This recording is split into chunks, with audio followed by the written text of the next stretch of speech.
পাপ করব, লোকে দেখুক আর না দেখুক একজন দেখবে, তিনি কে? ভগবান যদি দেখে তাহলে রাত্রে পাপ করলেও দেখবে, দিনে পাপ করলেও দেখবে, বুড়ে পাপ করলেও আমার ভগবান দেখবে। তাহলে ভগবান যদি দেখে আমি কি পাপ কর্ম করব?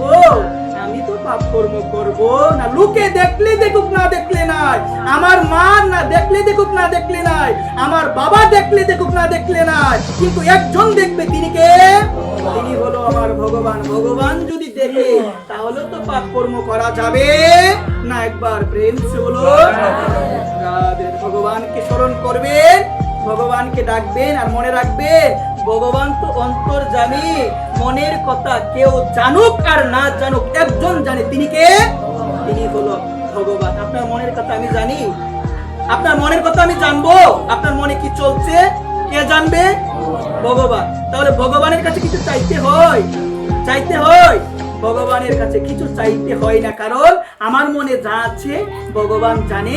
ভগবান অবশ্যই অবশ্যই তা পূরণ করবে।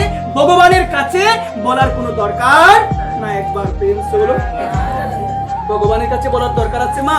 আমরা ভগবানের কাছে কিছু চাইবো? কিচ্ছু চাওয়া যাবে? আপনার ছেলের শরীর ভালো না, আপনি ভগবানকে বললে আমার ছেলের শরীরটা যদি ভালো হয়ে যায় আমি একটা গীতা পাঠ দিব। একবার প্রেম সে বলো। এইরকম ভাবে বাসনা না করে আপনি কিচ্ছু বলবেন না। আপনি বলবেন আপনার মনের মধ্যে তো আছে কথাটা কি, ছেলের শরীরটা ভালো হবে, কি দিব আমি? গীতা পাঠ দিব। এটা বলার দরকার নেই ভগবানের কাছে।